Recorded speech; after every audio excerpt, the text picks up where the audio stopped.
Hello everyone, welcome back to our channel. Today I'll show you how to check your user license count in Salesforce in 2025. First, log into your Salesforce account, click the gear icon at the top right, and select Advanced Setup from the menu. Next, in the quick find search bar on the left, type company information and select it.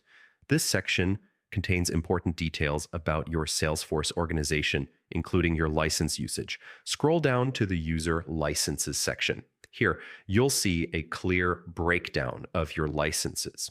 First, check the total licenses. This shows the total number of licenses your organization has purchased from Salesforce. Next, look at the used licenses. This indicates how many licenses are currently assigned to users in your organization. Finally, review the remaining licenses. This tells you how many licenses are still available for assignment, helping you plan for new users or future growth. And that's it. Thanks for watching. Don't forget to like and subscribe, and I'll see you in the next video.